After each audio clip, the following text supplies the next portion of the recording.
using the tiger style to lead your attack.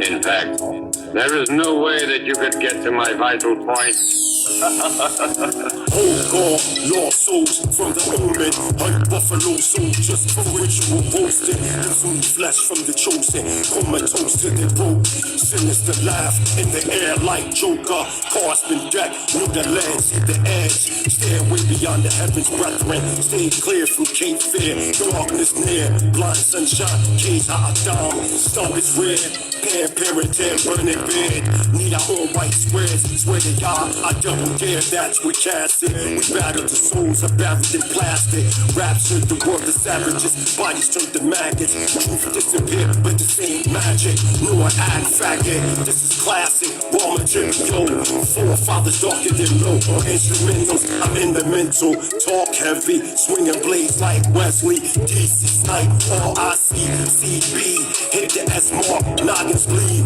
Golden off said you need to feed. Fuck face, slam a push your hat back to white meat, looking like clan sheets. We went from hanging on trees to penitentiaries. I rip innocence with facts like Ripley. Believe it or not, I bomb on wax on any track on my Saba. Incompleteness, rest Abba. Inmates brain contained, living insane.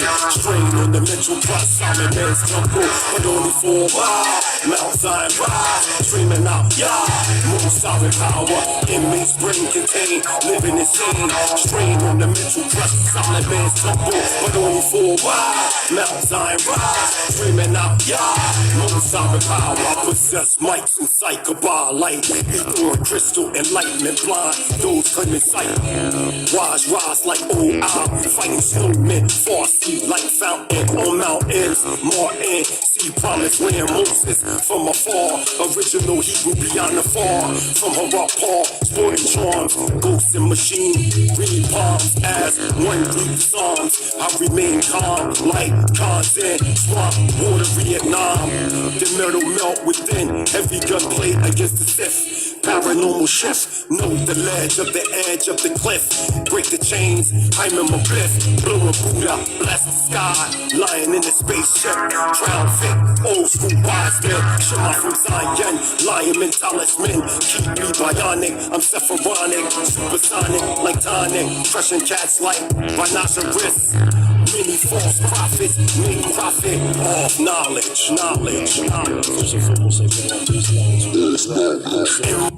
The supreme, intelligent, powerful one of our forefathers of the East Cockney Yaakov, those striving for righteousness' sake all over the planet Earth. I say Shabbat Shalom. What's going on with the family? How y'all doing today? We are wonderful, excited about this presentation. Okay, absolutely. I want to start the presentation off with Psalms 104, 5, and 6. If y'all can go there, that'll be perfect. You want to read it? Psalms what now? Psalms chapter 104, verses 5 and 6. All right.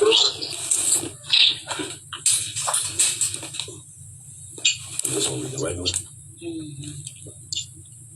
Hallelujah. That's cool. Psalms 104, 5 and 6. Oh, no. My Isha is going to read Psalms 104, verse 5 and 6. Hallelujah. So somebody read or you going to read? No, my Isha is going to read it. Oh, okay. All right, brother. Yeah, my Isha is in the building with us today. Shalom. Shalom. Hallelujah. Shalom. Yeah, they going to have to hear you because you soft voice, man. Who laid the foundations of the earth, that it should not be removed forever. Thou coverest it with the deep as with a garment. The water stood. 5 and 6. I just read 5 and I'm going to 6. Oh, it's 4 and 5. I'm sorry, baby. Salaki. Psalms 104, verse 4 and 5. Okay. Who maketh his angels spirits, his ministers of flaming fire, who laid the foundations of the earth, that it should not be removed forever. Stop. So, in the very beginning of this statement, we see that the ministers are angels of fire. And we also see here that the establishment or the foundation of the earth is to be here forever, correct? Hallelujah. So we've been under the impression that there was going to be an end of the earth. That being the case, if we're reading this verse right here and it's saying that there's no ending to the earth, then that means there's no beginning. Not to say that there isn't a beginning, but the way that we told time was by the way of cycles. So I wanted to begin that by showing that if there's no ending, then that means there could be a different understanding of the first pages of Genesis. Now, I know y'all been hearing me teach Hebrew cosmogenesis and Hebrew anthropogenesis. First, I want to explain what Hebrew cosmogenesis is. And how I'm going to do this is, once I explain Hebrew cosmogenesis, then I'm going to get into the presentation of the cosmic man or the cosmic Ha-Adam being formed from thought. Then from there, we're going to trickle down into what is known as Hebrew anthropogenesis. Now, man is trickling down physically in the physical form. Think of it like this. You have an artist. An artist may come up with an idea. Look at the idea as a germ. Within that idea, okay? Within that idea comes materialization. So mentally, the image of the physical drawing that's going to take place is already there in the mental. As time develops, it physically materializes. This is the same when you talk in Hebrew cosmogenesis and Hebrew anthropogenesis. Hebrew cosmogenesis is the study of Ha-Adam from a cosmological level.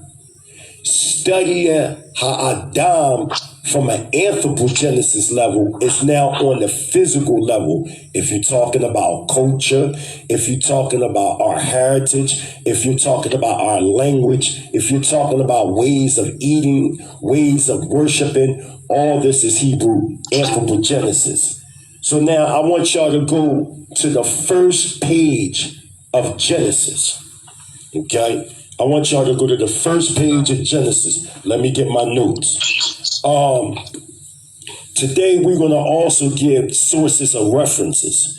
My source of reference from my notes in this portion that I'm going to be using, one of my first sources of reference is called The Hidden Wisdom in the Holy Bible, Volume 2, by Professor Godfrey Hudson. So we're going to start on page, let me get it. Okay. We're going to start at page 92 because we're going to break this down. Baby, if you can, could you go to Genesis chapter 1, verse 1? Because the King James Version, it gives us an image that God created the heavens and earth mysteriously within 7 days, and that was it. Okay? But what we fail to understand is the texts that we have today, all the Masoretic texts that we have came in the 9th century CE, or they started to, formulate this information within the 9th century CE. They were known as Masoretes. Y'all know this history, okay? But we know if Moses was born 1526 BCE, we know that the commandments and the rest of the Torah Constitution was put together 1446 BCE, then that means we need to examine the writing pattern of that time. And from the information that we have, scholars call it Sinaitic Hebrew. We call it here at the Mighty Hebrew University, ancient, archaic, picturetic Hebrew hieroglyph. And within them hieroglyphs, it gives us concrete definitions how Hebrew is to be looked at from a concrete perspective versus an abstract perspective. Go ahead, baby. Genesis chapter 1, verse 1. In the beginning, Yah created the heavens and the earth. In the beginning, In the Ivrit, it'll use the word Elohim. In the beginning, Elohim created the heavens and earth. So also I want y'all to know that my Hebrew words in the translation is going to be taken from out of a book known as The Unknown God by F.J. Myers, Thompson Publications, 7th Street, Birmingham, England. This work is in its turn partly based on the Hebrew tongue restored, and a great work that different scholars all over the world have used. So I'm going to read from out of this book, The Hidden Wisdom in the Holy Bible. Professor Godfrey Hudson says this: the following pre-offered commentary on the cosmology of the book of Genesis is largely founded upon occult philosophy or theosophic cosmogenesis. Now, a lot of people would take that word, occult, and they'll run with it. And they'll think, oh, they dealing with some sorcery or some witchcraft or something like that. No. Occult and cultic is two different things. Occult knowledge is what they will call hidden wisdom. Now, we're not going to be naive in Israel and make it seem as though Israelites didn't have those that elevated to higher heights within the Sephardic tree of life or the Hebraic principles of the tree of life system. We had our seers and our prophets and prophetesses that were in tune with certain levels and dimensions outside of our sphere for the common person that didn't understand that way of life or that thought. There has always been those that tapped into other areas within the cosmos. He says, I have in consequence used some of the Sanskrit words generally employed in this system. Now, a lot of people would say, well, why would you use Sanskrit? Well, anybody that understands the origin of Abraham has to look at Sanskrit as well as the Tamil language of the Indus Valley. Well, actually, mainly the Tamil, because that was the Hebrew dialect that Abraham spoke. Abraham was an ex-Brahmin. Abraham and his ancestors practiced Brahmanism. They was from a Haraparian area known as Ur. The same word that you see in Genesis chapter 11. The confusion is coming in which Ur is being talked about. You have a Mesopotamia Ur. If we're talking academia, they say that this was developed around the 7th century BCE. You can go into books such as Anacalypsis by Sir Godfrey Higgins, along with books such as Jesus and Moses Are Buried in India, Birthplace of Abraham and the Hebrews by Glenn D. Matlock. You can go there as well. And they break down how Abraham came from a Hebrew tribe of the Haraparian civilization known as the Yadavas.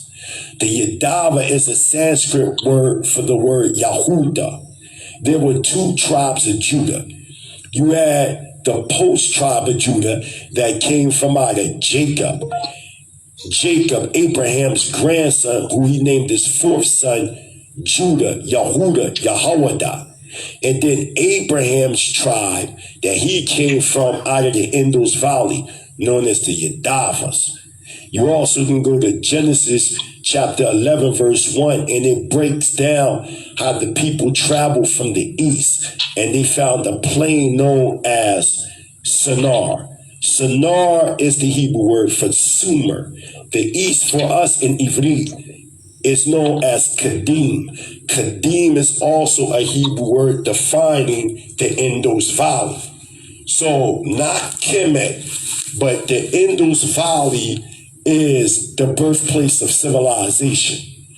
Don't look at India as you see it today. India today is an imagination that was developed in 1945 by the treaties that were created by Gandhi. As you know, Gandhi, because it was a war amongst the Hindus and the Muslims that lived in India, and they split it in half. In 1945, Pakistan was created, but we know for a fact in ancient times, the greater Indus Valley, Pakistan was connected. So we will be going into certain Tamil words and Sanskrit words to get the greater meaning. And as I said, Abraham was a Brahmin. Yes, he was a Hebrew by nationality, but his spiritual practices was Brahmanism, which later developed into Hinduism. He broke off from that. He started to contest the multiplicity of deities that they start worshiping, that the ancient Hebrews from the Yadava clan or tribe fell victim into. So he started to challenge that. You will see during the time of 2166 BCE to 1900 BCE, you will see an influx of many Aryans, which Abraham was a part, migrating into Mesopotamia and going down into Canaan land. Now, one might say, well, you saying Abraham was an Aryan. Yes, I'm saying y'all Aryans. Because the word Aryan is nothing but a Sanskrit word that means nobleman. There was a caste system that Abraham was a part of within the Brahmanistic system. Within that system, Aryan was the highest within that caste system. That only meant noblemen. So within that, you will have the darkest of black that are Aryans to the creamiest of white.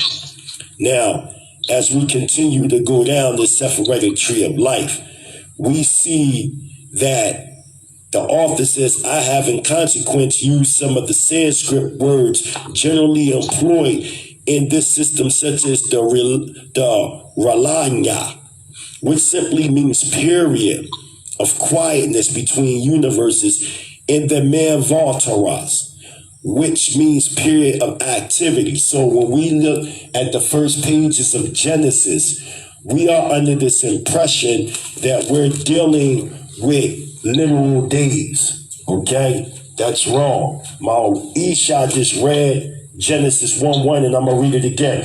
In the beginning, God created the heavens and earth. Okay? So we know in the Ivri that Bereshit doesn't mean in the beginning. There's no definite article anywhere within the context of this chapter here. This verse here within this chapter. So Bereshit means either in beginnings or in a beginning. Now that would be translated in the abstract Western perspective. But let's look at Bereshit, shall we? Let's go look at it from the ancient Sinaitic Picturetic Hebrew. Now, to follow me, if y'all want to, let me see if I can get it. Yeah, I can get it. I can get it while I'm on this line with y'all. What I need for one of y'all to do is go to the Ancient Hebrew Research Center real fast and download. I need for you, hold on. Let me see if I can do this. Messenger, let me see. Okay. It's the Ancient Hebrew Reload Center? Research Center. The Ancient Hebrew Research Center. Ancient Hebrew Research. I'm upstairs. I had two questions about and the earth thing. Like when before you get into that, I just wanted to read that verse about earth.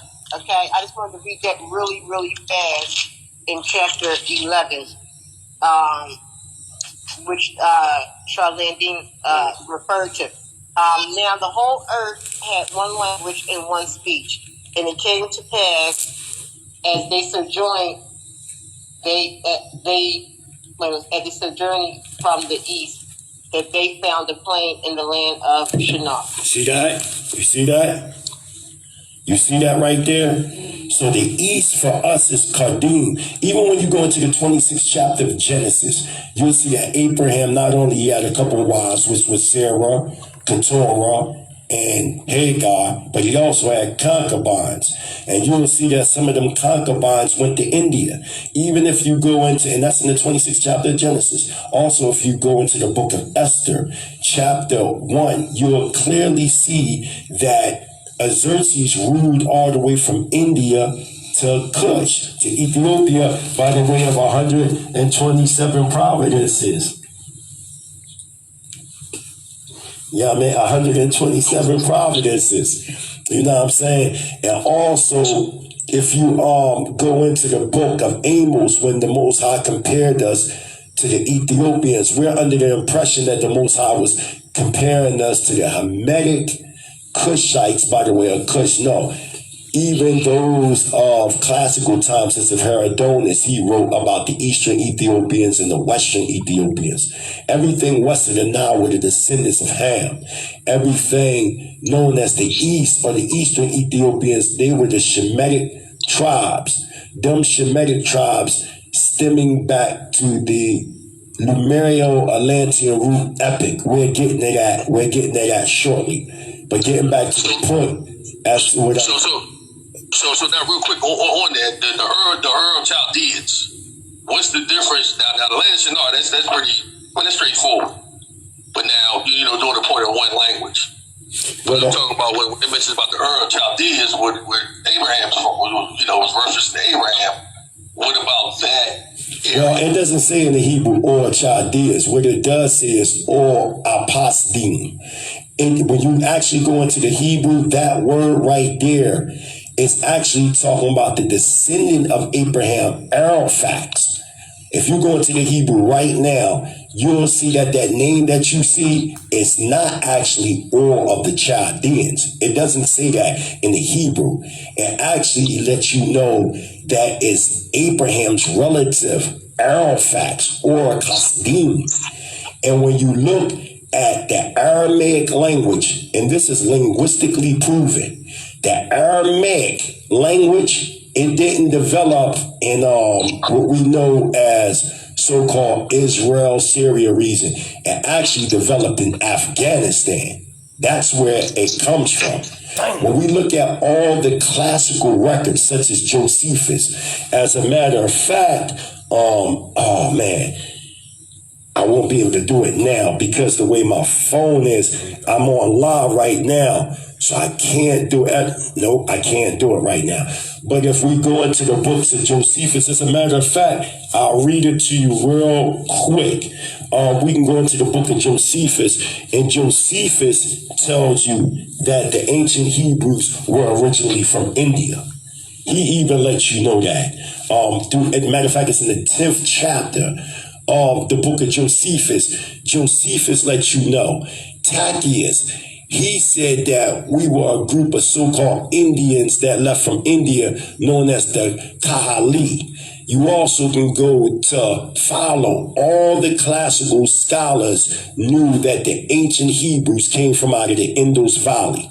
When you go into the book Anicalypsis, you can type this up right now. We did it in the first presentation that we did, and Ima Alisha typed it up and boom, it all popped up. Right now, historically, it has been excavated. You can go right to India. There's an Ur in India. You can go into the Purana records. You can go into the laws of Manu. You can go into all these ancient Vedic writings, and they talk about Abraham. All the oldest legends about Abraham reside in India. All the oldest sources go back to India. So and then when you look at so-called Brahmanism in its purest, it's Hebrewisms. Even when you look at the ancient Tamar language in the Hebrew language, they're damn near identical. See, the difference, and also historically, when we deal with archaeology, if we keep trying to walk the path of the Western Royal Society and how they try to articulate Abraham being out in 1900 BCE, you're not going to find no evidence of an Abraham. You're not going to find no evidence of Moses in the Exodus or any of that. Why? Because it's in the wrong chronology, wrong timing, and wrong place.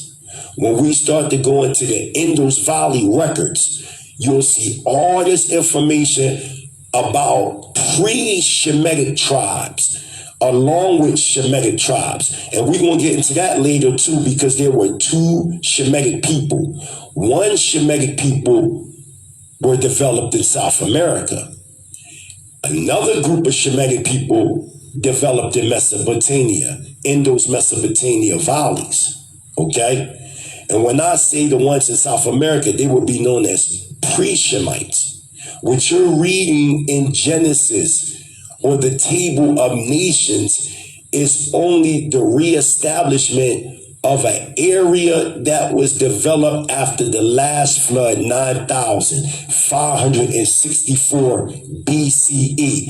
But there were previous floods before that. And we're going to get into all that.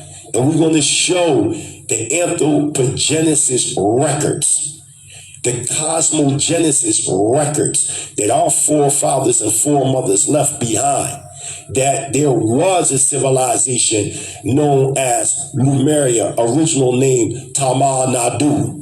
There was original Atlantis, original name known as Patala. Some people pronounce it as Atala. We're going to get into all that. So basically what it is just establishing that the Western Hemisphere or the Americas is an older civilization than the East. No. That's what being established. No, the different, no, that's not what I'm saying. What I'm saying is that we always existed on the planet. That when you hear them saying that America is older than Africa, it's partially true and partially false, because their arguments is trying to establish America as we know today. But because the Americas that I'm talking about in the past, it didn't look like what we see today, and it wasn't what we think. It was just the landmass was connected, right. Before the flood, the land masses. Before which flood? Which flood are you talking about? Right. Pre-flood. Like pre-flood, the land masses were connected. Okay. So you're talking about a whole different dynamic. But now, but I guess getting lost in the whole dynamic after that flood and after everybody was killed and that reset. Well, everybody. This parting of the lands. Okay, we're getting to all that because I hear what you're saying, but at the same time, within your synopsis, there's still an idea of everybody was destroyed. I know that you use flood in a singular context. As I continue in the presentation, you're going to see that there were 4 floods. You know what I mean? I don't want to give everything up, but the first one was 850,000 BCE. 800,000 BCE. The second one was 200,000 BCE. The third was 80,000 BCE. The fourth and the last one, which was Noah's flood, 9,564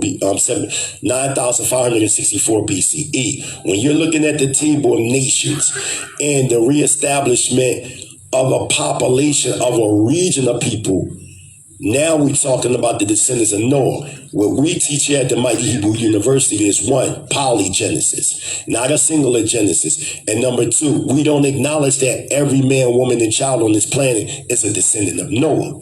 We don't acknowledge that Noah's flood was a global flood.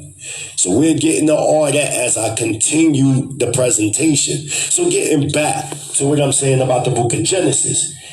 We know that it was written in ancient archaic Hebrew symbolism. I asked somebody to go to the Ancient Hebrew Research Center. On that website, there should be images of ancient Sinaitic Hebrew picture form.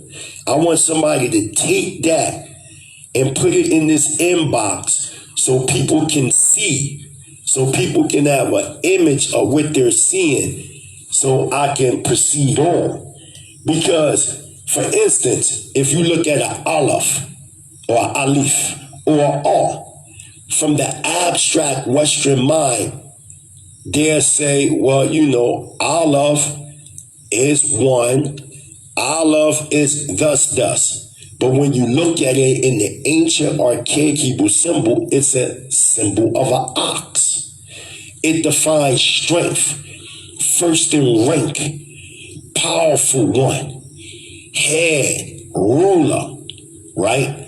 Then when you see the bait or the ba, now you see the image of a house. This is the image that you see. It also means to go within.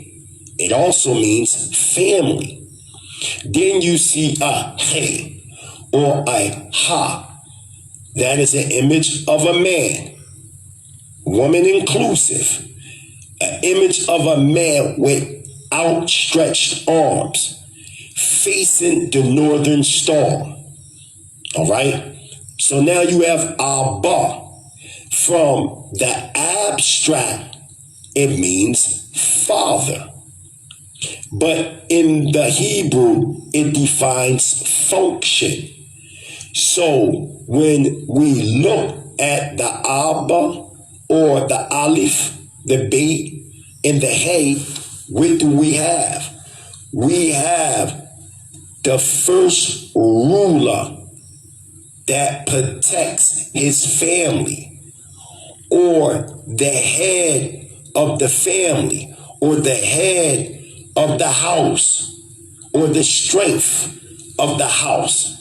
You see how Abba in Hebrew defines a function of how Abba moves, verse just meaning father. It's not telling us how a father functions. The same with Bain, because I'm driving to a point. Because if the Sinaitic Hebrew hieroglyph is to be viewed with such enlightenment, then that means that as Israel grows in Torah, we're going to grow in Torah. I'm going to throw this out there and I'm going to jump right back. What if I tell you we are not to even follow the Torah the way it's to be followed 3,000 years ago?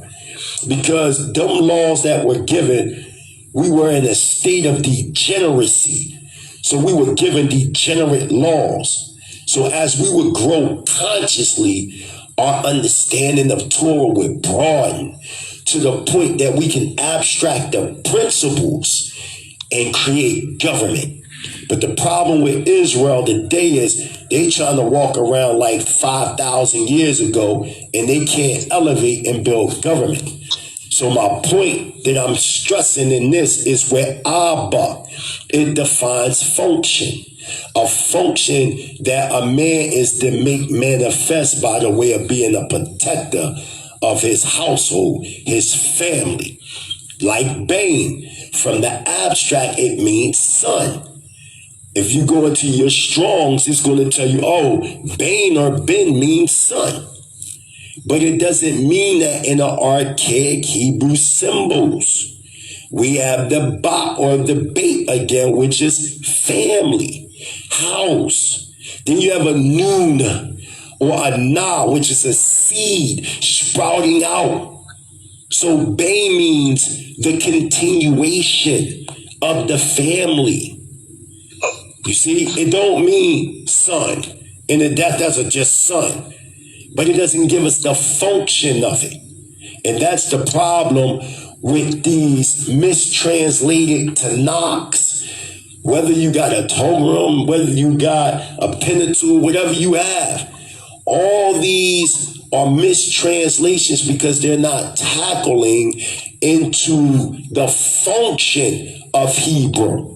So now, why am I saying all this? Simple. Oh, Ima Valencia, no, you're not going to see no vision on the screen because we're in the black right now.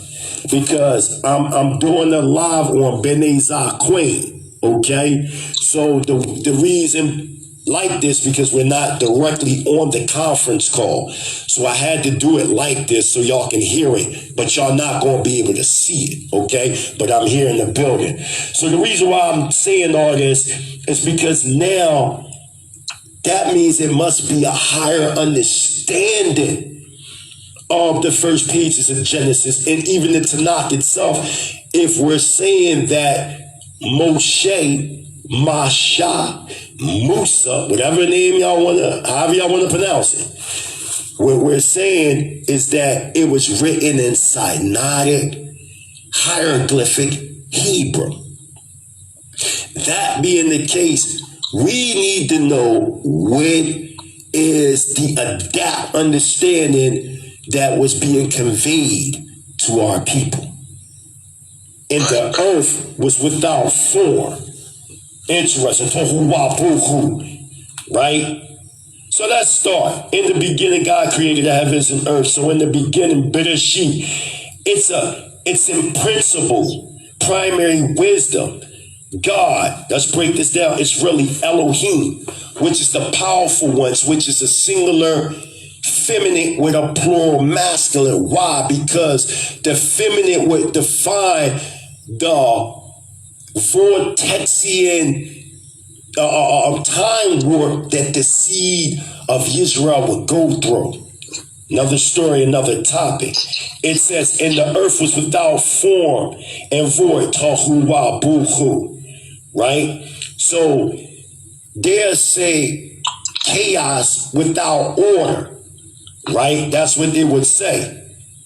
Well, for us at the Mighty Hebrew University, chaos for us don't mean something that's just like wacky or crazy. Chaos only means non-arrangement, while cosmos means arrangement. So from that retrospect, dealing with the birth of this solar system, because within the Genesis code, this is what we're talking about right here. Okay? This is what we're talking about. We're not talking about the universe, which was 311 trillion, 40 billion years ago. We're not talking about that. We're only talking about this solar system. And as we develop within this solar system, you're going to see that the first verse of Genesis at the Mighty Hebrew University, we time it out roughly, because now we're talking about man in that retrospect, 320 million years ago. Even though that we know that the earth plane mentally and even physically is older, but the focal point is man/Israel. Okay? Because Israel is going to embody themselves in man. You're going to see that Israel is those that fallen. You're going to see that Israel are the Anunnaki. Israel is the Elohim that fell and incarnated in physical form, but shall die like man. This is why we're different from the other nations. We're not different from the other nations because we're just Israelites. We're different from the other nations because we're the Elohim. And the other nations of a whole nother different spiritual entity. This is why we teach polygenesis. And we're going to get into polygenesis and how you had the Rampapithecus, the Australopithecus. Now, Charlene D, could you please just rewind the We Are Israel part, the Elohim and not the situation? Can you just rewind it again? Yeah, I'm only giving a prelude to where I'm going to continuously get into, because that's where I'm at. In Genesis 1, it's talking about Israel, an etheric state known as Elohim. Israel in this sense right here is Elohim. Not a part of Elohim, none of that. This is Israel manifested in physical form. That's why when you go into Jeremiah chapter 51, it talks about Israel being the rod of his inheritance and that Jacob formed all things.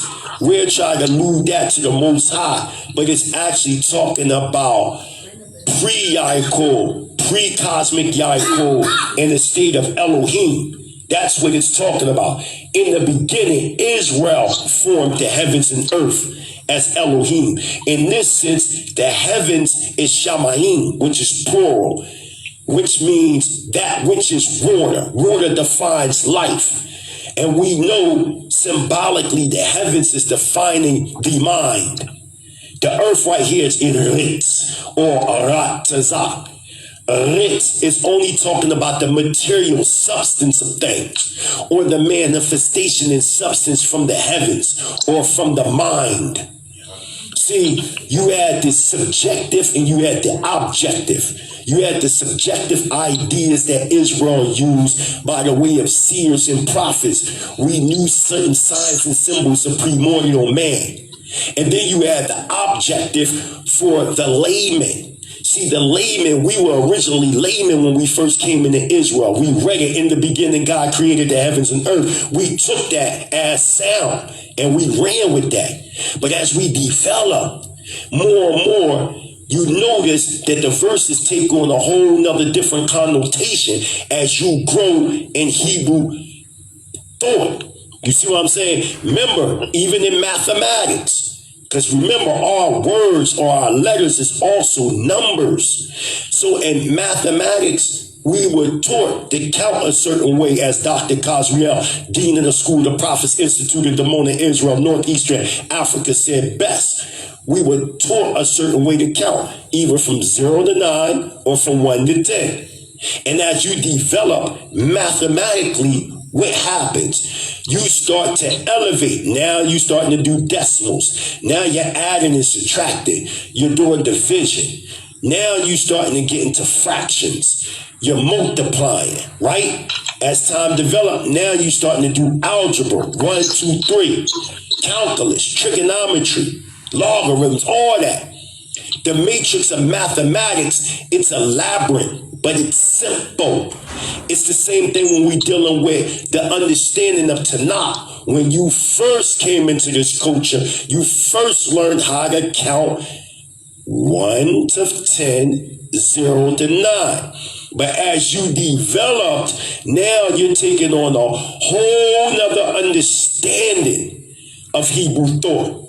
So now we see that in beginnings, okay, because when we look at the bitter sheep, it's really an image of a man shaking his head. What is he shaking? The thoughts and ideas. Who is the he? The he is Elohim, he, she. Them masculine and feminine polarities coming together, neutrons, atoms, protons, all this coming together to solidify themselves from one dimension to another.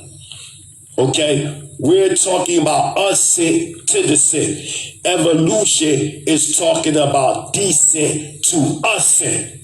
Two different things. Okay? The earth was without form. We already broke down the earth is Rat Tzap or Eretz. What does Eretz mean? Eretz, from the abstract mind state, it means earth. That's what it means. It's the earth. But they're not telling you it's the material substance that makes up matter, right? It was without form and it was void. And darkness, chazach, was upon the face of the deep. In the spirit, let me destroy this spirit thing. There's no such thing as spirit in Hebrew culture. All this that the Most High is a spirit. Where is it at in Torah and Tanakh? The word spirit is totally Greek. And go back to spirituals, and it has nothing to do, it's totally pagan. The word there is ruach, okay? That's what's there. Now, some people translate it as wind, but let's look at it by the way of the Sinaitic Hebrew symbols and get a deeper understanding of what that verse really means, okay? We see that the word ruach has 3 Hebrew letters, right? We have, matter of fact, that I'm about to get the Tanakh and show it to y'all as if y'all can see it. But I want to make sure I'm 100% correct because I'm coming off the dome, but I know I am, but I'm going to look it up anyway. So I'm here right now. All right, so let me look. Okay, grew up. Okay, I found it. Okay, yep. Bereshit bara Elohim et Hashemayim Wachit Eretz. Okay, yep, I was correct. So you have the race, which is the image of a head of a man. That's what we see in the ancient archaic Hebrew symbol. Not what we see today, okay? The Masoretic Hebrew script of these texts came by the way of the Mezorites, but there are older texts. And what we can do is, since they already found archaeologically within caves and writings in Kemet where different Shemitic tribesmen were at that developed the Sinaitic Hebrew script, then all we got to do is replace the Masoretic with the original Sinaitic Hebrew script that it was written in. It's really simple. Okay? Let's get it. Let's get it. So now you got the Resh, okay? Or the Rosh, or the Ra, which is the image of a man's head. Then you have the Ra, or the Ro, right? Which is a nail, nailing down something. Then you got the Chet. Then you have the Chet, which is a fence. So what it's describing is that these materials are being fenced off from somewhere else by the thoughts of Elohim. That's what the Ruach is describing. It is describing polarity forces coming together to fence off their ideas from one dimension to another. Okay? So when the spirit, this is why it talks about this spirit, Elohim, moving upon the face of the waters. Okay? Because the ancients acknowledged everything came by the way of primordial waters. Not understanding that the primordial waters is just a part of Elohim. Or Israel. What I'm going to show you is that the earth and all the elements of the heavens and earth are really the residue that's going to be sheared off of the cosmic man coming into physical form. That's why it tells us to be fertile and multiply and fill the earth and maintain it. Genesis, King James Version, have to dominate it. Okay? But what it's saying is we have a connection to the earth. Why? Because all the elements you find in our body is within this earth. And also all the elements throughout the universe is within the man, the body of us. But guess what? All the elements in man you're not going to be able to find in other areas. Thus showing that everything comes from us, not the other way around. So it says, and Elohim said, let there be light. You hear that all the time. Y'all better be taking notes. Let there be light. You hear that all the time. Now watch this. I'm going back into this book, The Hidden Wisdom in the Holy Bible, Volume 2, by Professor Godfrey Hudson. He says, the Bible thus, he's talking about Genesis 1.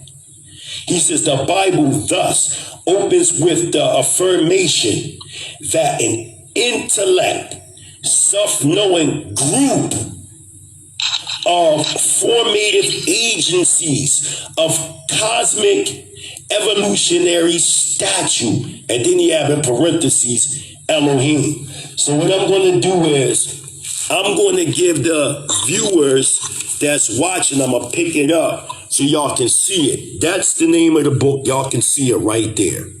Okay? It's right there where I'm reading it from. And as you can see, there's the words right there so everybody can see, because y'all watch it. Okay? So if you want us over here to see, just cut your video. I am, right. Okay. I know.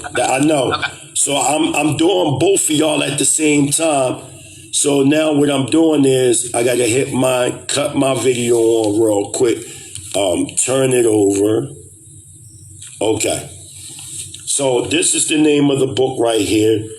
one of them. As y'all can see, I got a bunch of stuff all around right now. So this is the Hidden Wisdom in the Holy Bible, Volume 2 by Godfrey Hudson. He's also known as Professor Godfrey Hudson. And I don't see it. Oh, you can't see me? No. You don't see? Can you? Any of y'all can't see my screen? I see it. Y'all, Okay, now I see it. Okay. now I see it. I got the original volume, and as you can see, y'all, it says, well, I'll read it, but I just want y'all to see that it's right there. Say, intelligent, self-known group of formative agencies of cosmic evolutionary statue. Boom. Elohim. So they're letting you know, right? Hold on, let me get my microphone. So they're letting you know that in the very beginning stages of the script that is talking about Elohim as a group of formative agencies, okay? Not Elohim talking about a magistrate, you know what I mean, of the most high powers. No. These were a group of intelligent beings from another dimension. But this was us, Israel, in etheric state, okay, at this time. Solidified. Now watch. It says the Bible thus opens with the affirmation that an intelligent, self-known group of formative agencies of cosmic evolutionary statue, Elohim, was responsible for the direction of the form-producing impulse which arose in pre-cosmic space. The void that you're seeing is pre-cosmic space. That's what you're reading about. You're reading a scientific arts type blueprint of Elohim forming themselves by the way of Hebrew cosmogenesis into physical form that will be later known as Israel by the way of Hebrew anthropogenesis. When you're reading the history of Israel, you're not just reading about the physical anthropogenesis of Israel's beginnings. What you're doing is you're reading about Israel's pre-physical beginnings, and post. Okay? So you're reading about pre, right then and there, and post. And in pre-times or pre-documented history, we were there, but we weren't known as Israel then. We was the elite or the Abarif. We were the Hebrews, but there was a whole nother different dimension behind that. We will get into that. Then what has been conveyed to us over the years, okay? Now watch this. Wherever the term God is used in Genesis, the word in the original text is Elohim. Some people pronounce it as Allahayim. Some people pronounce it as Elohim. Some people Allahum. Whatever the case may be, we know that the powerful ones, the masculine and feminine powerful ones, were the Elohim Israel, not just any group of people. Okay, you late. Yeah, I know that you late, Lawrence. A bunch of y'all here. Stay on. I know y'all see in the black. That is only because we're not on the conference, but I'm leaving it in conference form. We here, we live. So let's continue on. There's a lot of people on my end and on the other end. So let's continue on. It says, wherever the term Elohim, God is used in Genesis, the word in the original text is Elohim, meaning not a singular being, but an order of creative intelligences, as stated above. The terms the heavens and the earth refer to the separation of primordial substance, heavens, from the manifested universe, the earth. Now, J. Roslyn Skinner writes, this is where he writes out of his own mouth. He says this, it is made, now, this is one of the arguments, right? Much respect to Elder Mitz. He's a scholar, a linguistic scholar. I mean, he speaks Persian. He deals with the Ugaritic. I mean, Hebrew. He goes in. Zion Lex is also a Hebrew linguist himself. And one of the things Zion Lex was breaking down was the esoteric understanding of, God created himself, or God was created. Okay, but people gotta understand it ain't nothing but the Elohim manifesting themselves in physical form from Ein Sof. Ein Sof meaning nothingness or no thing to be understood within this dimensional realm. Okay, when we speak of Yahweh Ein Sof, we talking about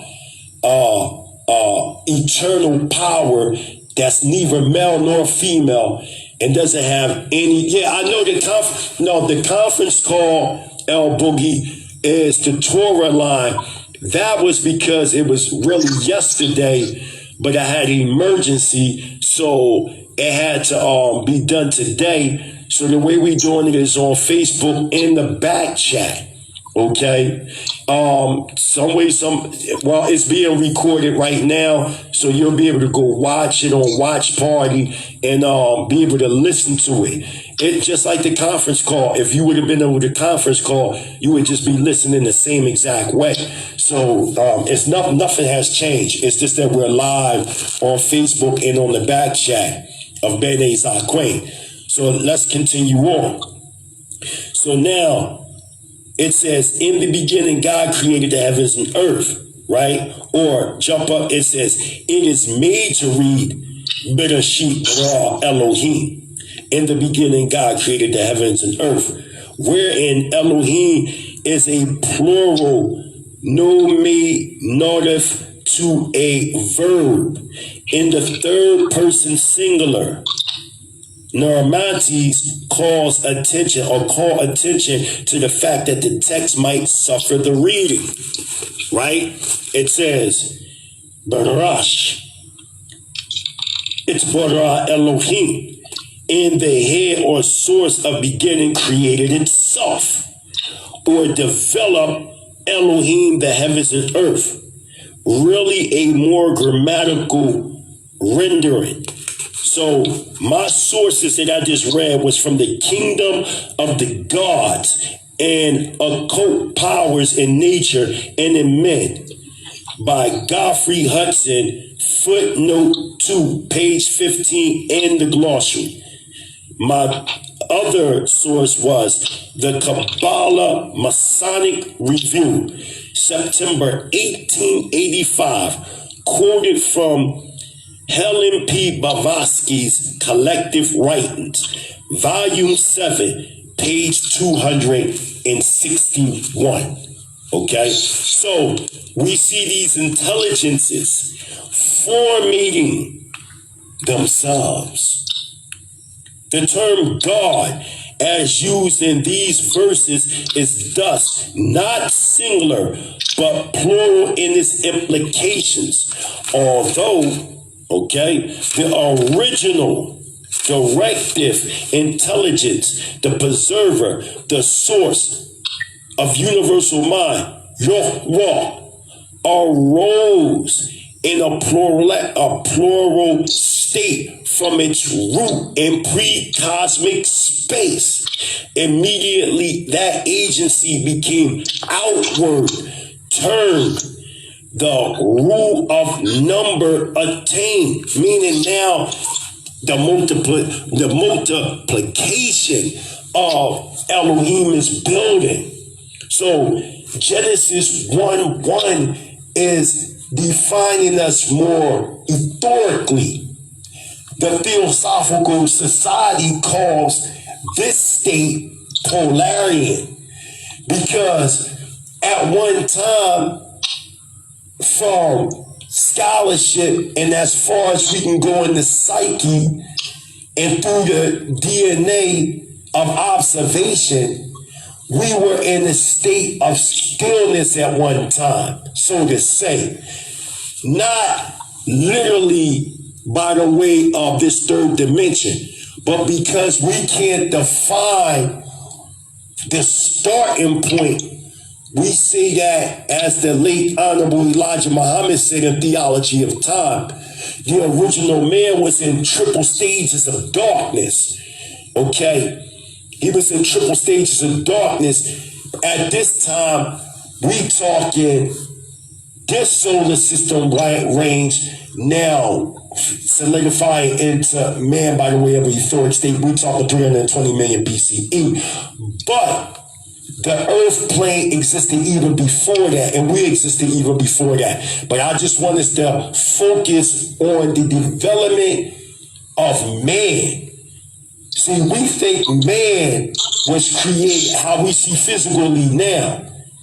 Now understanding we looked at different millions of years ago, and we were more in tune with the worlds around us, and we also existed within the mind. We was that mind. Even the word man, go back to a Sanskrit word manu, which means to think. So the original man was thought. It was thought that manifested in physical form. You are Yah. But in physical form, for the Most High to express all possibilities, he must express self-manifestation. And the highest potential of that manifestation is the apple of his eye, Israel, Yasha Allah, whatever name anybody wants to call it, right? Or us. One alone cannot manifest. There has to be a production of it, right? This is, he says, this is as true of cosmic manifestation as of microcosmic or human emanation / creation, whether intellectual or physical. No germ is a unit, each at its simplest being, and then manifests. So to say all that is to say that everything started first with a thought.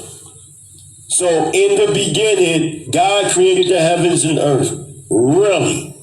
In beginnings, because we're just dealing in eternal cycles. Elohim started to form themselves from thought to reality. And the earth, or the material substances, was without form. In the spirit, the ruach, we already broke that down. Moved, mirach, hapayat, or breathe life into or upon the face of the waters. Now, this has to be understood and presented as primordial light that they're calling spirit, or the space or the waters in motion.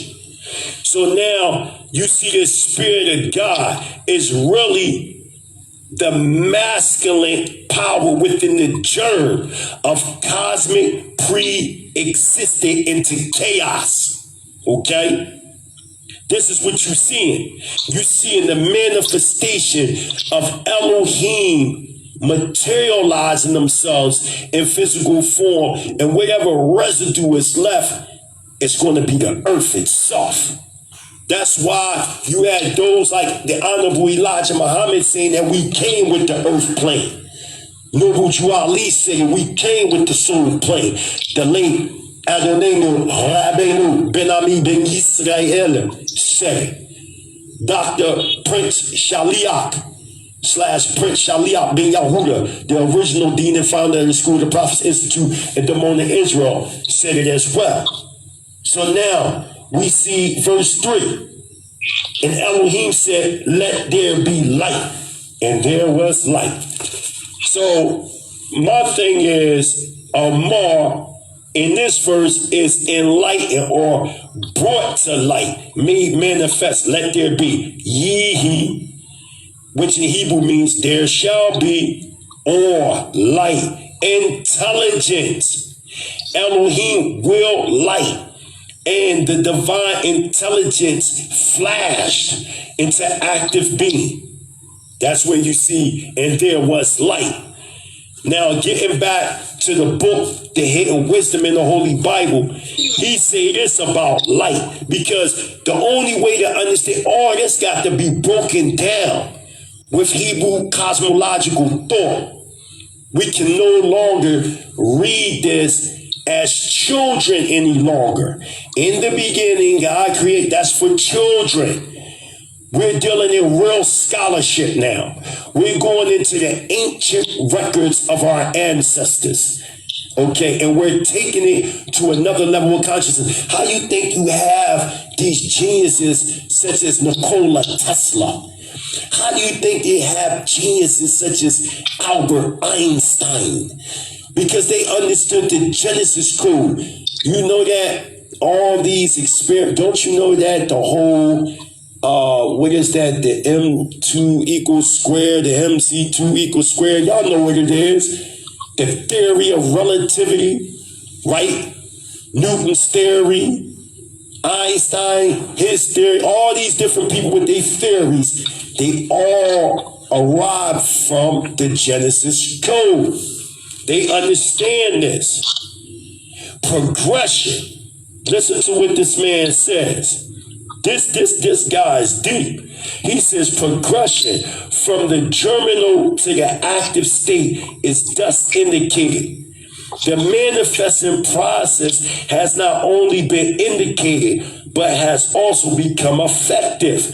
Light is described as the first product of the generative act, and this light is born of idea and power, or the thought and speech, the true parents of cosmos. Yet these are not separate existences but one, for speech is thought expressed in sound, and the product light was inherent in divine thought. These masculine and feminine creative Elohim, together with motion, pre-existed within the germ. Just as I said, you always existed. Stop looking for a mystery to save you. You are the mystery. You are the mystery that you've been looking for forever. Looking for yourself. That's what you've been looking for. Watch. It says, and Elohim said, let there be light, and there was intelligence. Intelligence. Now we're starting to learn ourselves on this dimensional plane. See, let me tell y'all something. Israel lived in other dimensions, other dimensions for infinite amounts of years, so to say, for eternity. You think this is the first plane we lived on? We lived on, we just as a nomad traveled from land to land and find settlement. That's all we did when we came to this earth plane. That's all we did. We existed. Okay, Charlene, Dean, let me just interject. A few people have some questions. Keith, you can go ahead and ask your question real quick. Okay, my particular question is, what about what about you mentioned these inventors like Nikola Tesla and Einstein and all that. What about the time with the Nazis? What was it, World War II? Absolutely. They say they were. I heard they were talking to these otherworldly beings, like and they were using some mystics or something like that, like some mystics or sorcerers or that. I mean, absolutely. You talking about some old dudes to talk to these beings? Okay, you talking about Hitler. They was in a secret organization known as the Thule Society. And what they believe that they can harness power known as the Vlar, which is, if I'm not mistaken, it's spelled VRIL, something like that. And they believe that it was a source of energy or energy power that came from out of the North Pole. Now, this is partially true. It's partially true, partially alive. What they're doing is they're going back to the source and substance of this Vlad power that came from out of the Hyperborean root epic. We're talking roughly 187 million years ago, when the North Pole was a tropical area at that time. And what they're saying is that they were able to harness this power and control time and space. They believe that. They even showed you certain elements and power of this by the way of Raiders of the Lost Ark. If you ever seen that movie with what is his name, Harrison Ford, he made, you know, he played in that movie, but Steven Spielberg, he made the movie. Okay, so this is what they believed in. They believed that they can deal with this energy. And not only that, this energy was actually used on the Atlantean root epic. And when you study the Atlantean root epic, roughly 5.5 million BCE, this is when the Atlantean root epic started to develop by the Ramahus. And it started in West Africa. You can actually, matter of fact, the eye of the Sahara, when you go into Northwest Africa, you can literally see the structural portions of the Atlantean root epic right now in Northwest Africa, which stretch to the city of the Golden Gate, which we know today as South America. They used that same power, my Lord, and destroyed themselves, which in turn caused the floods. Lemuria was dealing with certain mental brain powers that they use, which caused a volcanic eruption. And even before that, when we were shedding blood, fighting what we consider today dinosaurs, when we were more gigantic in nature and using much brain power that was coming from the ores of the universe, that we conjured up a comet known as Condor. A condor, and condor is what destroyed the dinosaurs and certain Lemurian giants. But yeah, you're correct, brother. They did use elements of the Genesis code as well, and certain teachings, not direct teachings from her, because she was already dead, but certain teachings and influences from the Theosophical Society. She also, Hitler also was influenced by Randolph Skinner. There was different occult, what's his name, Randolph, a black man by the name of Randolph Pascal, who also influenced Madame H.P. Blavatsky. So you had different seers and occult mystics that Hitler was in fact influenced by. This is why he was tracing the origin of man back to the Nordics. And when he described certain beings that came, he said that these beings were blind-haired, blue-eyed. There could be a possibility, because you even see Edgar Casey.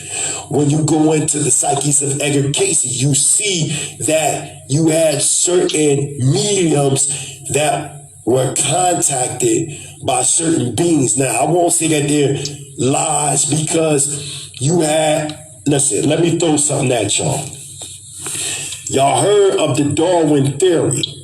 It wasn't originally called the Darwin theory. It was called the Darwin, what was his name? It was, before they called it the Darwin theory, it was called the Darwin-Wilkins theory. I can't remember, but the partner of Darwin wasn't the one only that came up with his natural selection theory.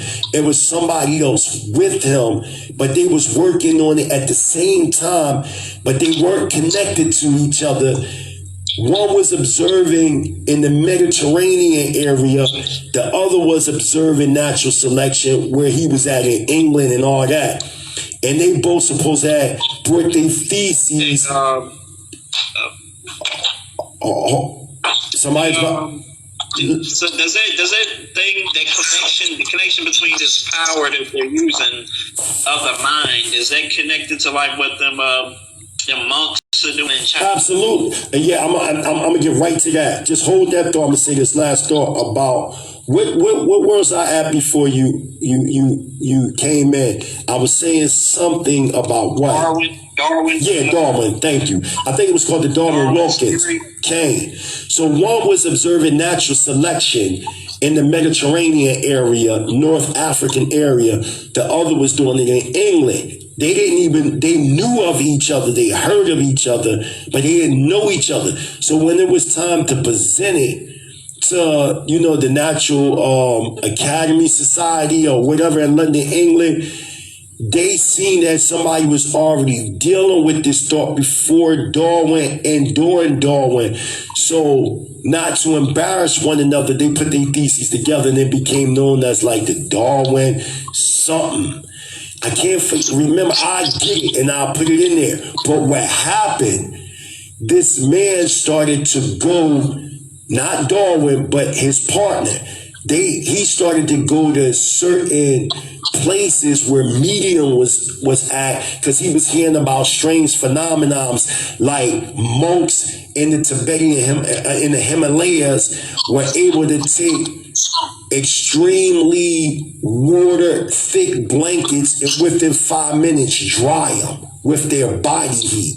You know what I mean? No tricks, levitation, different things like that these scientists during the time of Darwin, it was called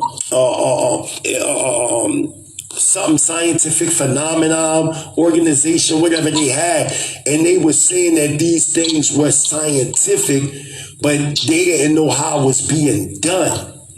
And what happened, this dude that Darwin was moving with, he wound up started to believe in a divine source. So they took his name off of it and it just became known as the Darwin theory. But there are scientists today and there is evidences of other higher dimensional beings that have been proven scientifically, but it's what you would call quiet, hush-hush scientific facts that they keep under the rug because it'll shake the majority. But there is scientific evidence that there were out-of-body experiences. There is scientific evidences that beings do incarnate, or not just incarnate, but if you want to call it possession. There are documented evidences of possession. There are documented evidences of many unknown things. So, and getting back to what the brother was saying about the monks, yes, everybody is using the same energy. What it is how the energy is being used from the individual that will define if it's evil or not. So would it be safe to say, on that note, would it be safe to say that keeping the shroud of secrecy and keeping the cover keeps it alive longer as opposed to full exposure? Because then what happens with the full exposure, I guess that's when the real test of legitimacy comes in. Meaning that can these things, like the question, like I say, one of my questions would be coming in, let's just say, without having a full understanding of it. I understand the shroud of secrecy and what that does. It keeps it hidden, but it keeps it relevant to a certain extent. But once you fully expose it and then put it to the real test, could it stand up to the true test of legitimacy? That's a good question. Okay, let the brother answer that part, and after that, we're going to take one more comment from Vernon Lightfoot and proceed on. We got to keep in mind, there's a lot of people on this line and on his side as well. So try to keep the comments sweet and short. Go ahead. That's a great question. Actually, the secret only came about based on Israel lacking in consciousness as to who we are. When you go into masonry, so by the way, so y'all know I'm not a mason, but I am a adapt. It's a difference from being a mason versus an adapt. And an adapt is just only one that understands these so-called secrets. Was I initiated to be an adapt, like going into? No, none of that. You know what I'm saying? Y'all just blessed me to understand certain things. And the secret came about when you study masonry. They have an initiation known as Hyman Mabith. And within this ritualistic murder, because that's what we're talking about. Hyman is murdered at high noon, and his body is hidden at the western gate of Solomon's temple by the 3 ruffians. Well, this is what Masonry says, which we know it's truth and false. Now, what is the western gate? Who are the 3 ruffians? And who is Hyman Mabeth? We need to understand the symbol behind the subject matter. Well, the western gate for us today will be the western hemisphere. The 3 ruffians that knocked Hyman on the head at high noon and murdered him and hid his body in the western gate would in fact be Judaism, Christianity, and Al-Islam. Hyman Mabith symbolically is the nation of Israel sleep in the shallow grave of Western idealism, Western liberal democracy, Christianity, Islam, Judaism, Democrat, Republican, Reform, etc., etc. So if the whole ritualistic murder of Hyman Mabith is to murder or to keep a secret the identity of so-called Negroes, now we understand clear. They have a form of secrecy to dominate the world, okay? To control the world and the masses. Right now, they say that there are 7.5 billion people on the planet. They have to get rid of at least 1.5 billion to continue to control the mass. This is why they developed COVID. One of the reasons why they developed COVID. The point that I'm saying is this. The point that I'm saying is, in ancient times, before the high state of corruption, from the oldest records I can go to, you had 2 types of adapts. From the east, you had those known as the Nagas. The Nagas or the Nagash, which people, they try to say nigga and all that. Well, let me give y'all a rude awakening. The Naga didn't come from out of Kemet. The Naga came from out of the Indus Valley. And then in the west, in an area known as Ruta, which was a portion of Patala or Atlantis, you had a people known as the Nakals. These were the people that maintained how to use certain aspects of the ores to keep in balance the environment that we're in. If the common people had such knowledge right now, they would destroy the planet. They would destroy the planet. So it all depends on what needs to be revealed and what needs to be concealed. There has always been the hidden and the unhidden, the subjective, the objective. It's always been like that, okay? Because if we let anybody or everybody just receive this type of power, we will destroy ourselves, just as we did in ancient times. Because of the brain power that we was using. This is how Tamar Nadu got destroyed. So-called the land, Lumeri. This is how Patala got destroyed. This is how our society as Israel got destroyed. And this is how America is going to be destroyed because of the brain power that they're using. See, America is not the first advanced society on this planet. There were societies that were way more advanced that don't exist anymore. During pre-antediluvian or pre-flood history or pre-flood history, so to say. So yeah, brother,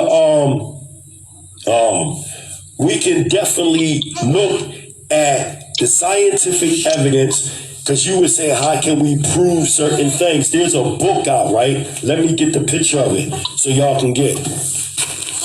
There's a book known as Human Devolution. Human Devolution, the Vedic alternative to Darwin's theory. So I'm going to show y'all it right now. My son just woke up, as y'all can hear. Hallelujah. So let me get this for y'all. Hold on. So here it is right here. Y'all got to work with me because, you know, I would add a PowerPoint next time I do it like that. So this is the name of the book right here. Human Devolution, a Vedic alternative to Darwin's theory by Michael A. Creamer, co-author of Forbidden Archaeology. Forbidden Archaeology is right here. This is Forbidden Archaeology. Excellent book. And within the book, Human Devolution, as a matter of fact, let me show the audience over here. So here's human. So y'all can see I'm working with a lot of stuff right now, y'all. So here's Human Devolution right here for the family on the other phone. And then here is the hidden history of the human race, Forbidden Archaeology. Okay? And in these books, what they do is they show how scientists such as Sir Isaac Newton, Darwin, not Darwin, excuse me, Sir Isaac Newton, what's his name? Tesla, Nikola Tesla, Einstein, all of them.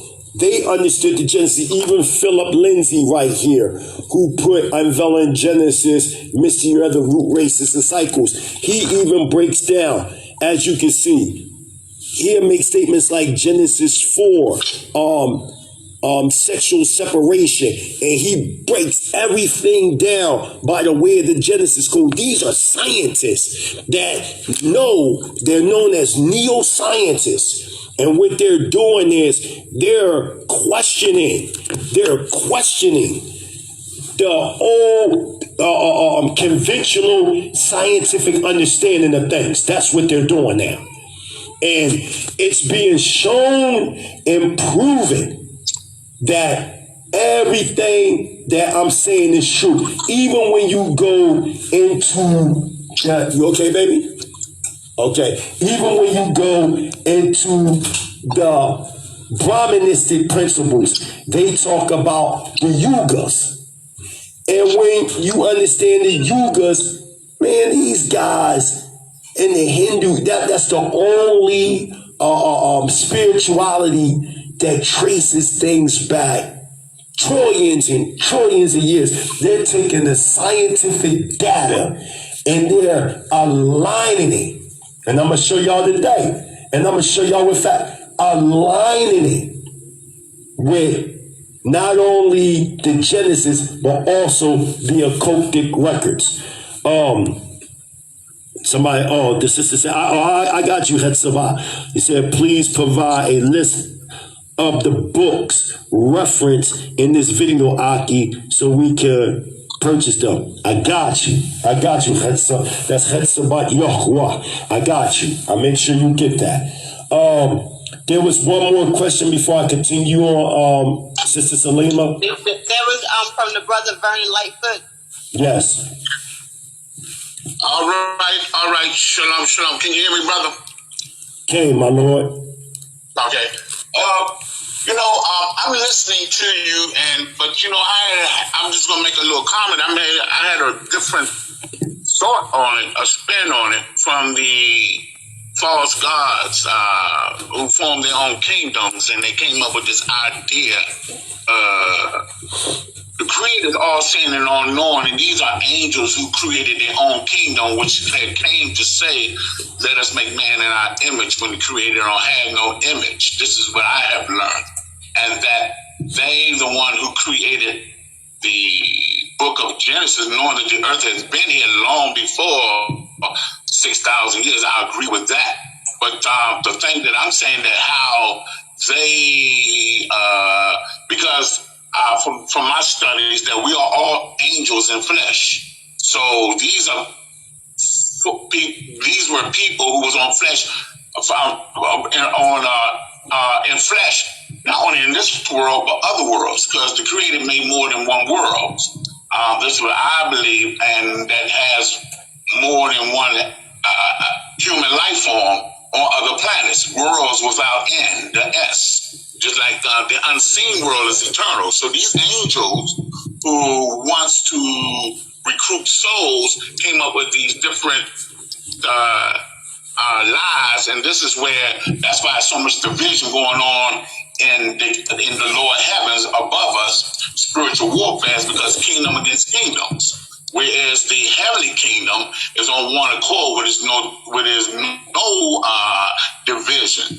And then you have the outer one with the third heaven, which would take you, that you'll be able to be rulers and planets, in charge of other planets. So when you see the God of this world not the make of heaven and earth, but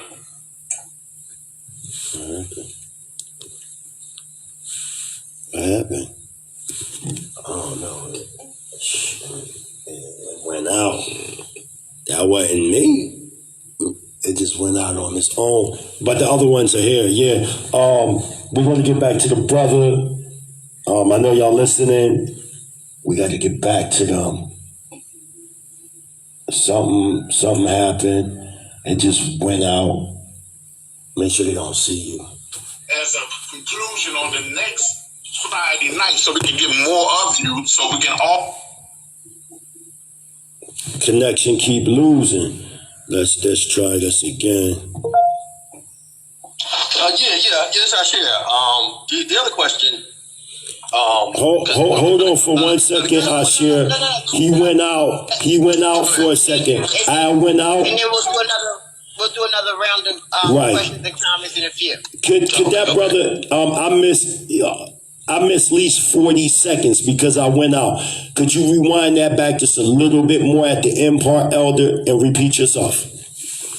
Okay, I think you heard what I said, the thought that came to my mind about the angels who left the organized kingdom and for their own kingdoms in the lower heavens. Okay, I heard that. Created this book of Genesis, and then it's a story that I had read through the book called the F.O.P.E. And I got that. Yes, I got that. So yes, XX that 1X. And it talks about what you're talking about, but in a different manner, about these gods who decided to form their own kingdom. They want to smell it themselves. And this is why the spiritual warfare against religion right now, because all these different belief systems come from these false gods who claim to be the Almighty, and they have these lower angels working for them and recruiting the souls when they die, that they be transitioning into their kingdom and make them slaves. So this is what I'm saying. It says, do it in your own way and make sure you come up with the beginning of the creation, the Adam and Eve story, not Adam and Steve, but Adam and Eve story. So because I know to me, it seemed like even through the contradiction when you're reading it, that I never heard of the sun and the moon is before the earth. It's not before the earth. This is what it looks like it's teaching in Genesis, where the sun and the moon was way before the earth. So these are the things, I'm hearing what you're saying, but it seems like to me, and the F.O.P.E. give a more of a clear picture of what that had happened. And then if you get caught up in these false teachings of these false gods and not looking up into the higher heavens of the realms, that's why a house divided cannot stand. Just like Christianity, they got many beliefs, but their house divided. It's like lunatics, just like Islam, just like some of the Israelites, because simple fact, it seems like it's a ball of confusion. Because why? This one saying they right, that one is saying this right, but when you get into the one accord, because in the organized kingdom, it's on a one accord. You can't come up with your own theory and think you're gonna get into the organized or organic kingdom. This is what my thought is. But I was also saying that I would like for you to, if they could, have you back on Friday night And also, and so we can ask more questions and get in more detail, because see, this is, and that'd be a good thing to do. That's all, because this is some good stuff that you're giving out, brother. That's all I have to do. Thank you for that, share. Okay, indeed. Yeah, I got the WASP. I read it thoroughly. When you look at Genesis 1:1, it doesn't speak that the sun and the moon was before. It doesn't say that the sun and the moon was before the earth. I just explained, when you look at Genesis 1:3, that light right there is talking about intelligence. And they used the word amor and or. The light that's being used in Genesis 1:14 is shamash. So that's two different lights. That has to be made clear. That's number one. Even though the way the King James Version translates it, it seems like a contradiction, because a lot of people don't know Hebrew and they don't know that there's actually two different Hebrew words. Also, when you start talking about the angels, this right here is Elohim, not the Malakim. The Malakim and the Elohim is two different things. Your stance when you speak about how these angels would create their earthly kingdom is partially true if I'm looking at your statement more from a universal perspective. First, looking at the word that you used, angel. I'm going to take that out and put the word Elohim there, because that's what we're reading. Elohim is the ones that did this, because in the absolute world of existence, the Bene world of existence, etc., until you get to the Mulkah, or the kingdom of manifestation and form of the earth plane, you have the suffering, which is the highest form of intelligent on the etheric plane that we can speak about. But then you also got the Malakim, the Elohim, etc., etc. You know what I'm talking about. So in this sense, yes, it is Elohim forming their kingdom. Not 6,000 years ago here, but the solidification when we get to Genesis 1:26 is going to be 60 million BCE. Now, as we develop, because it's going to be Israel, because you want to see the table of nations, it's going to be 70. And them 70 table of nations that come from out of Noah, 9,564 BCE. And even before that, you're going to see that Israel is who's going to be worshipped as these gods, even though we're not Israel yet through Yaakov. But when we incarnated ourselves, 5.5 million BCE, you're going to see that. You're going to see that later on in time, these nations, they're going to create a pantheon of God worship. When we say at the Mighty Hebrew University, these beings that came down, we're saying that was you. That was Israel. I'm saying that Israel are the literal extraterrestrials on this planet. We are of a totally different dimension. That's why I said in my newest rhyme, I said something about Harap Hebrew from Neberu.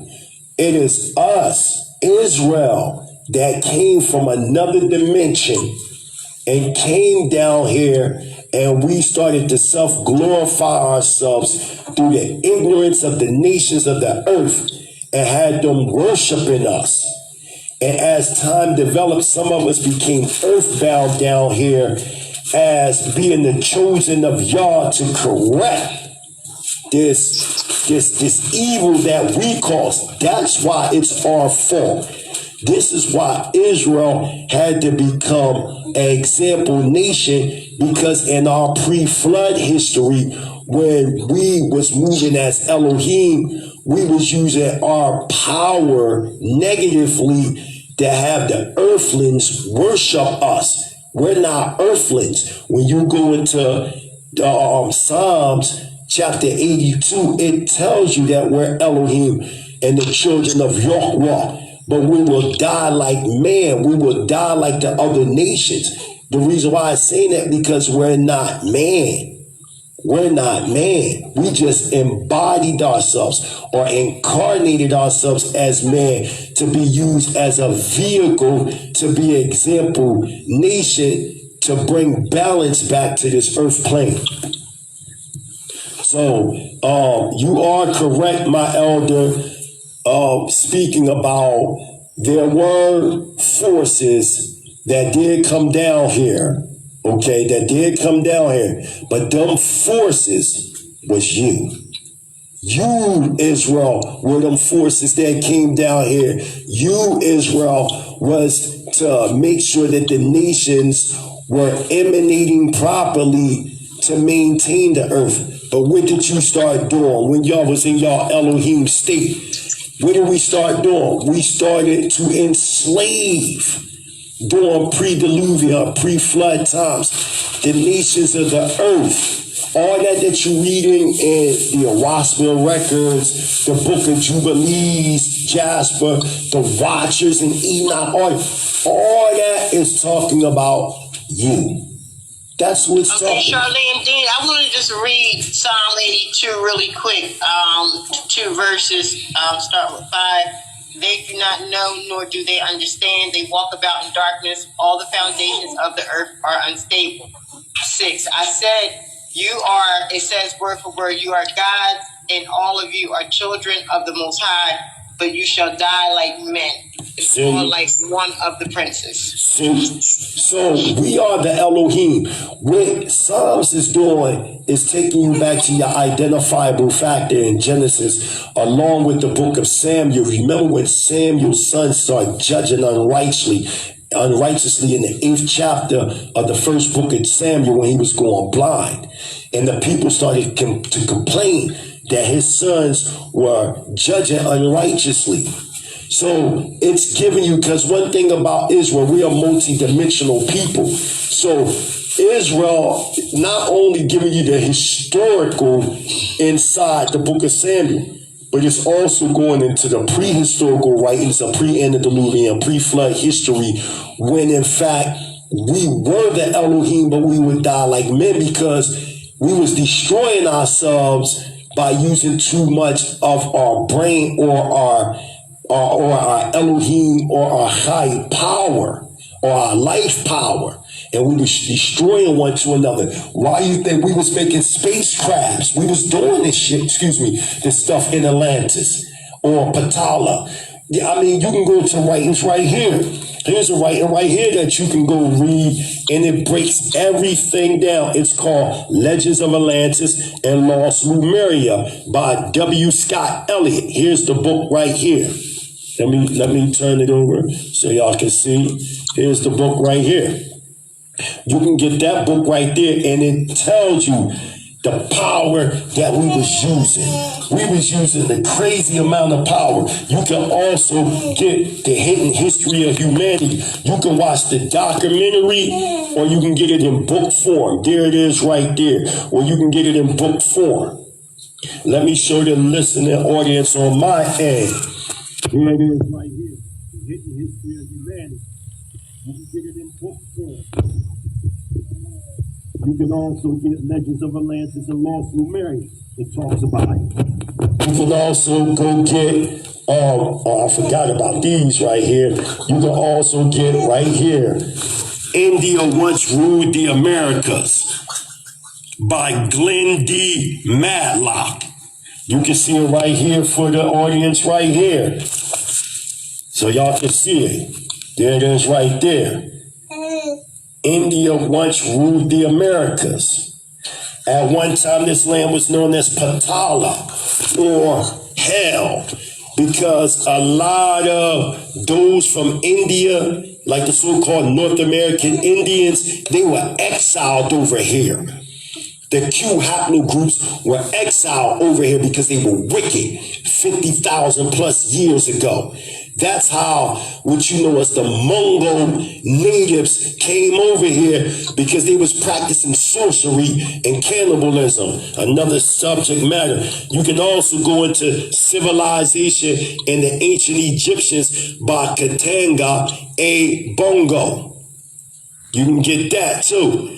It's a bunch of books that you can get that verifies everything that I'm saying is true. So getting back to Genesis 1:1. So now you're talking about an Elohim saw the light, that it was good.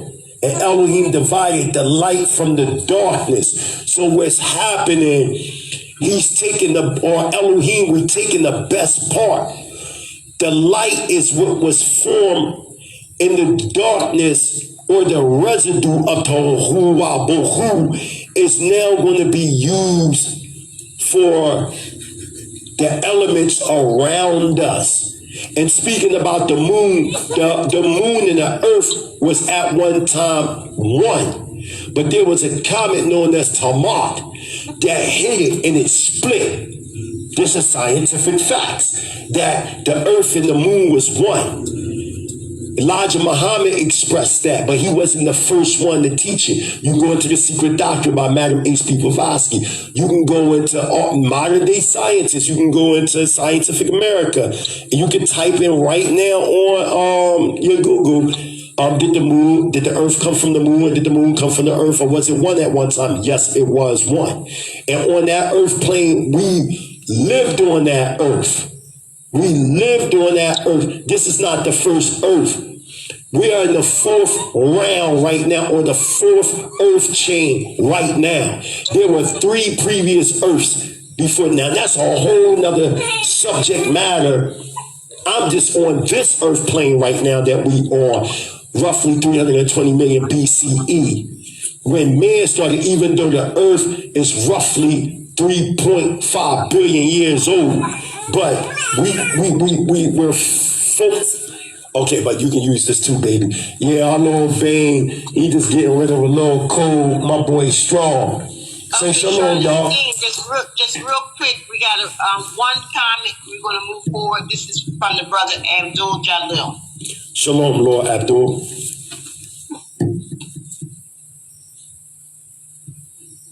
Abdul Allah. Shalom alaikum. Alaikum shalom. Salam alaikum. Salam alaikum. Wa alaikum salam wa rahmatullahi wa barakatuh. I was just gonna make a quick comment about Psalms 8:6, which I know you. Hallelujah. Giving all praise and honor to Yahweh, the supreme, intelligent, powerful, one of our forefathers, Abraham, Yitzchak, and Yaakov, those struggling for righteousness' sake. Saying to the family, shalom alaikum. We're going to take an intermission because I have another part to show. And part 2 of that will be tomorrow. Now I got to send you to another part of another previous presentation that I did. But check it out, though. I got y'all. Watch.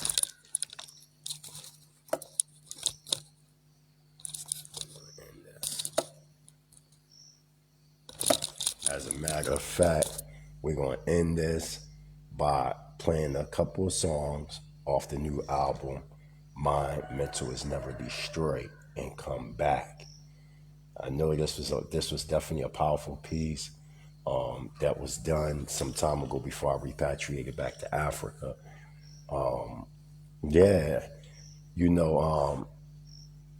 It gets this thing goes very, very deep. Anybody want to enroll in the Mighty Hebrew University, you can by the way of tmhu.org. You know what I'm saying? So that's give a little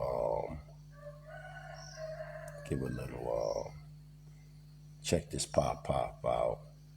Let's get it off my album, Mind Mental Is Never Destroyed. Hallelujah.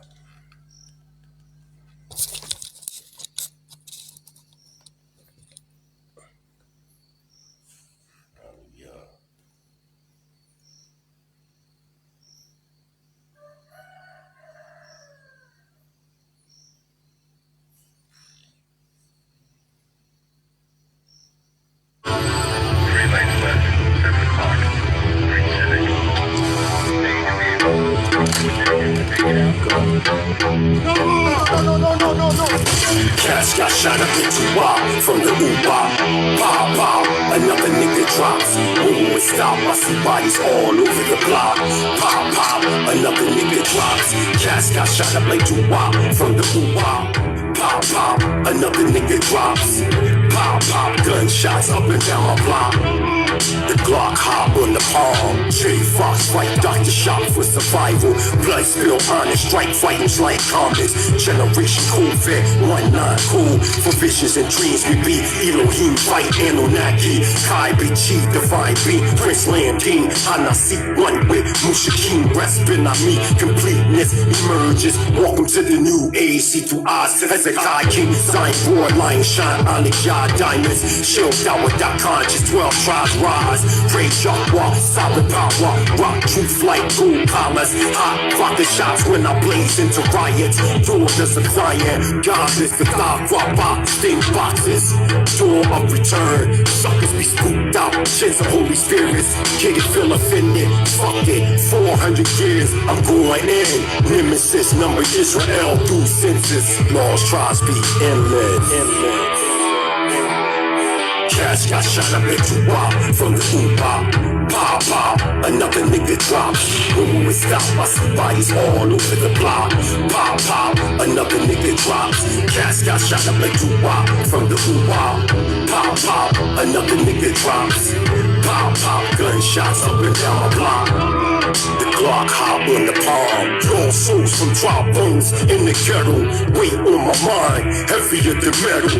Never run, tougher than leather. Man blaming on the devil. Look in the mirror, evil cannons. We hear chanting, evils and strip. Right where the poison needle. Some pretty faces be deceitful. Two faces of Eve. Pain from loved ones' minds bleed. As Granny cries, sweet G's. We bend the knee. So much sorrowful. Even Stevie don't wanna see the wonder from Elohim seed. Lost and enslaved by Roman centuries. From Nike's victory, my sins tingle like Spidey. Legions be poison, Masonic ivory. We lively, eerie, Israeli, solid national. As we crush the beast, resurrect our me.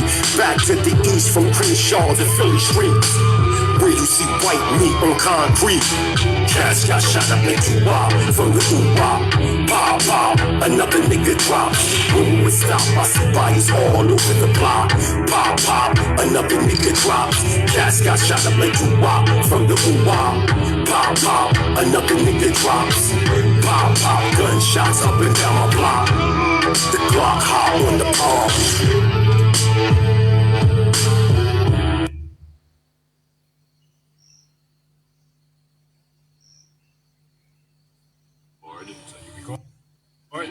We're on. Okay. Shalom, shalom to the whole family of Israel. It's the mighty Hebrew. Chilling with Teller B. I'm gonna drop this little verse off this fourth disciple beat here. You know what I'm saying? Off the Liquid Swords album. Giving shouts out to Jizza from the Wu-Tang Clan. All respect to your beat. It's the mighty Hebrew. I just want to drop a little flavor on this beat. Check this out. Let me feel it.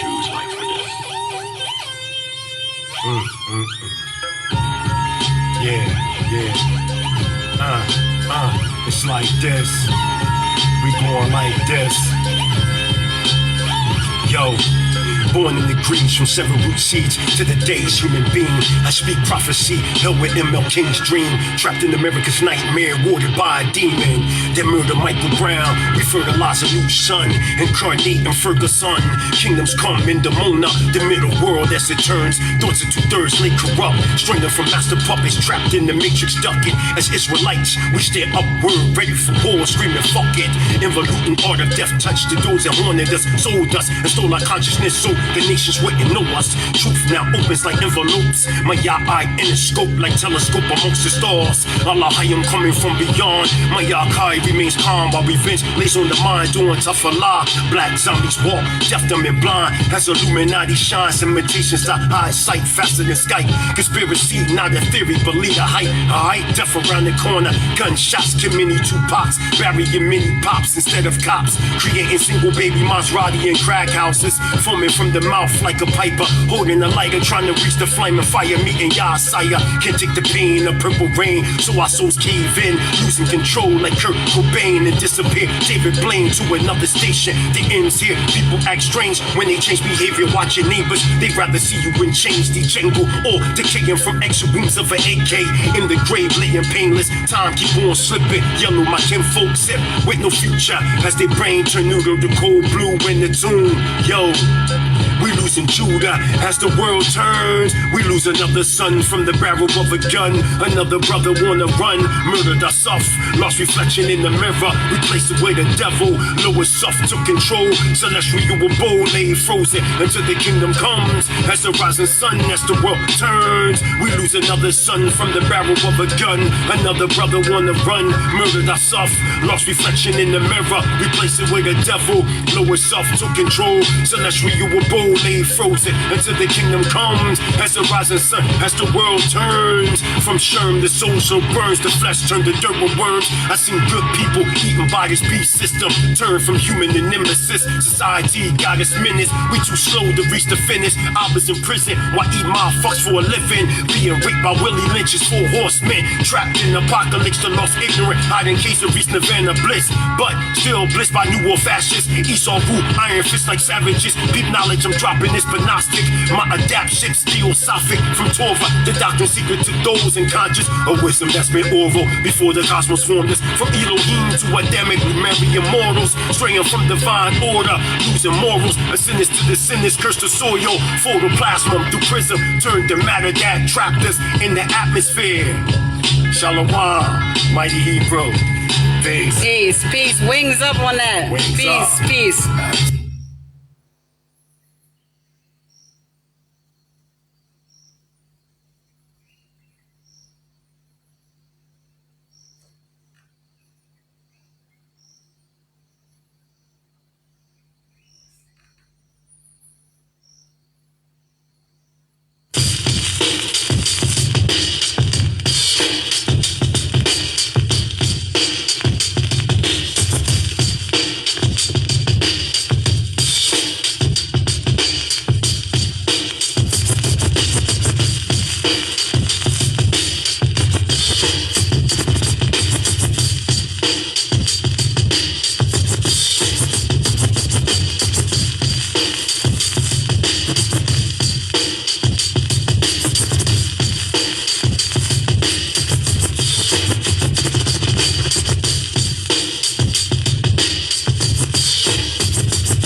Peace and Black Power, family. Welcome to another Sonetta TV House of Consciousness production.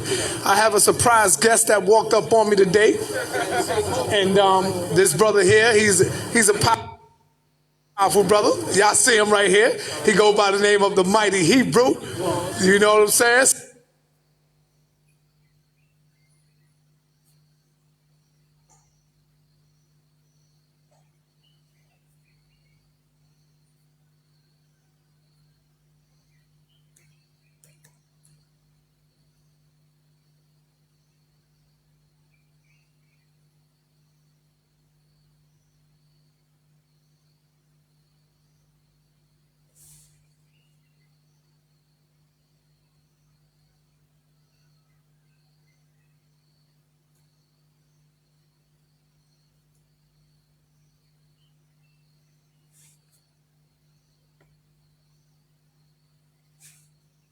Matter of fact,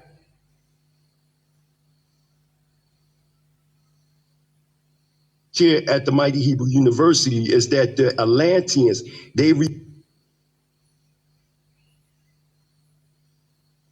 as the first root cycle or the first root race, which is also known as the protoplasmic race, or some speak of them as the Polarian amongst the Theosophical Society. Now, when you go into Bereshit or Genesis chapter 1, it gives you what is known as the mental plane, the astral plane, as well as the etheric plane, and then the physical plane. It also gives us what we